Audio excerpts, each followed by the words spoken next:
तर अब त्यस्तै हो, यताउति भइरहेको हुन्छ, अग्रम बग्रम चलि नै रहन्छ। मान्छेहरूले चाहिँ सोलुखुम्बु भनेको चाहिँ हिमालको जिल्ला हो, हिमालको जिल्ला हो भन्छ। कसले भन्नु? सोलुखुम्बु भनेको हिमाल, सागर, बसन्ती, म, तपाईँ सबैको जिल्ला हो। हिमालको जिल्ला हो अरे। अस्ति एउटाले यता आउँदा आउँदै मलाई बिजोकै बनायो नि, बिल्लै हान्यो नि।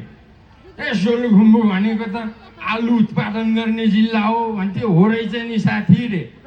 कसरी थाहा पायो भनेको संसारभरि घन्टीले जित्दा काङ्ग्रेसले जित्यो नि त अरे।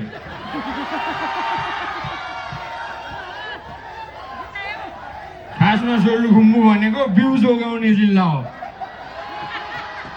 पहिले हामीले आलुको बिउ जोगाइयो, अहिले काङ्ग्रेसको बिउ जोगाइयो।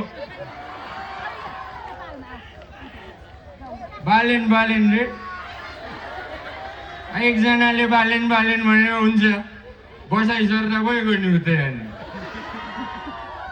तर पनि अब त्यस्तै हो, जे भए पनि अब नेता सल्यान आइयो। मैले एउटा कुरो